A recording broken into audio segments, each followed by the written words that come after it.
Periyar Maniammai Institute of Science and Technology, Tanjavur, RIAC ranked number 17 in India by IIRF. Kerala மாநிலம் வயநாடு மானந்தவாடியில் சாலையில் நடந்து சென்ற பள்ளி மாணவியின் முன்பாக மரம் முறிந்து விழுந்த விபத்தில் நூலிழையில் அந்த மாணவி உயிர் தப்பினார். வயநாட்டில் கடந்த சில நாட்களாக கனமழை பெய்து வரும் சூழலில் மரம் முறிந்து விழுந்த சம்பவம் தொடர்பான காட்சிகள் வெளியாகி அதிர்ச்சியை ஏற்படுத்தியிருக்கிறது.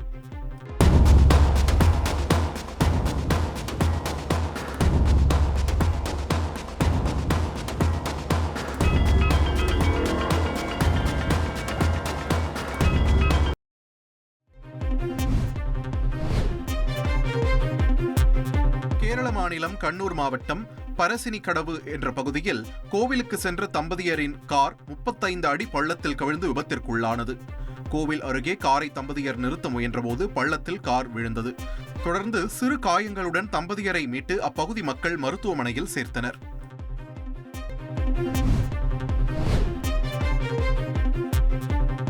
கேரள மாநிலம் விழிஞம் அருகே MSC எல்சா 3 என்ற லைபீரிய சரக்கு கப்பல் விபத்திற்குள்ளாகி நீரில் மூழ்கியது.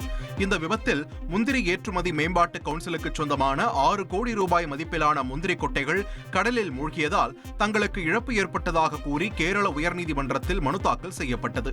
இதனையடுத்து நிறுவனத்திற்கு சொந்தமான மற்றொரு கப்பலை தடுத்து வைக்க நீதிமன்றம் உத்தரவு பிறப்பிக்கப்பட்டது.